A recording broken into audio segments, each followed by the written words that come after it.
Welcome to another episode of On This Day on the Grizzly Truth Sports Network. I'm your host for On This Day, Mike Goodpaster, and today we're going to look back at a sad day in basketball history. January the 5th, 1988, Pete Maravich dies at the young age of 40 years old. Now, January the 5th, 1988, former basketball star Pete Maravich was playing a half-court basketball game at the First Church of the Nazarene in Pasadena, California. One of the people who was there, James Dobson, a noted Christian minister, said, "How do you feel today?" to Pistol Pete.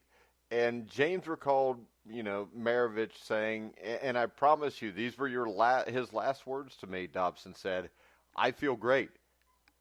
I just feel great."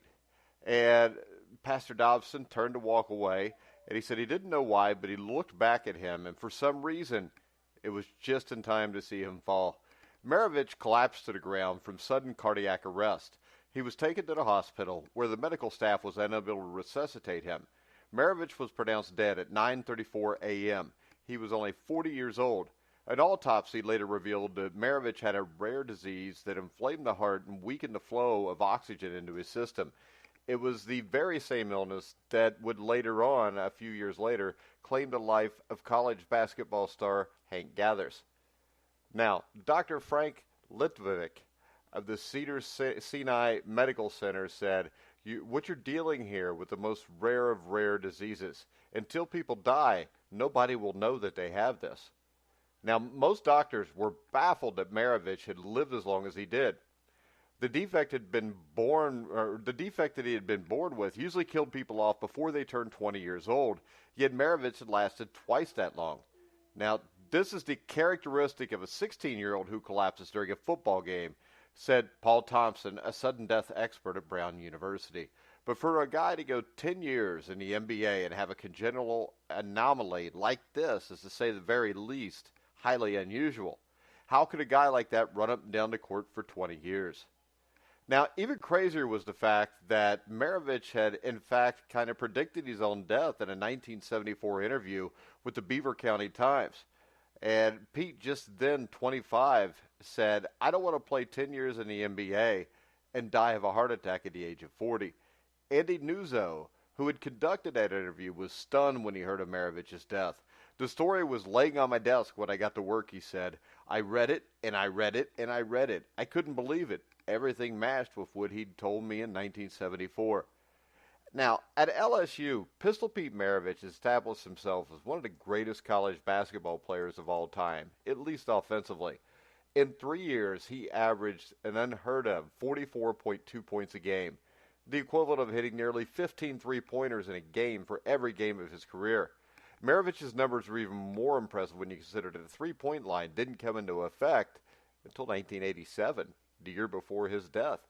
And more than just his scoring average, Joe, he was one of the greatest passers, had unbelievable playmaking ability, and endeared himself to fans everywhere.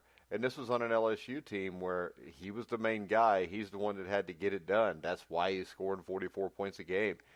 In the pros, Maravich's 10-year career was remarkable individually.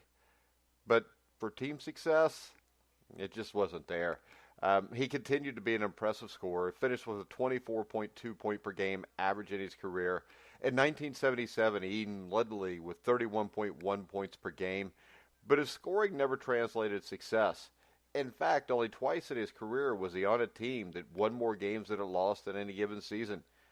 A lot of that's because he began his career with the Atlanta Hawks before he was traded to the New Orleans Jazz.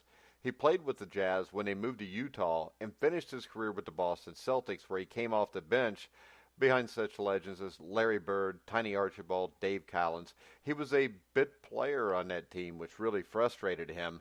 And 1980 was his final year. It was Larry Bird's first year where him and Maravich were on the same team together.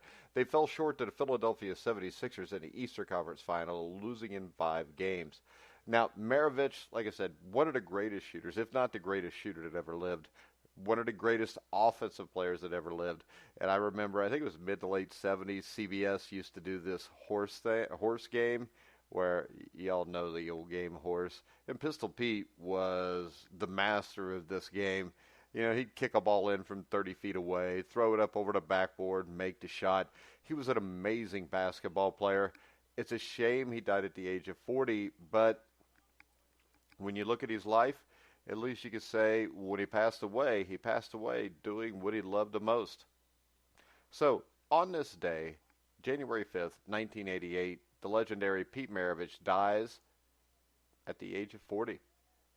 Now, remember, on this day, every day at about this time, you can find it on thegruelingtruth.com. You can follow us on Twitter at Grueling Truth. You can hear all the shows on iHeartRadio, iTunes, TuneIn, Spreaker, Stitcher, Spotify. Wherever you find sports podcast, you'll find The Grueling Truth.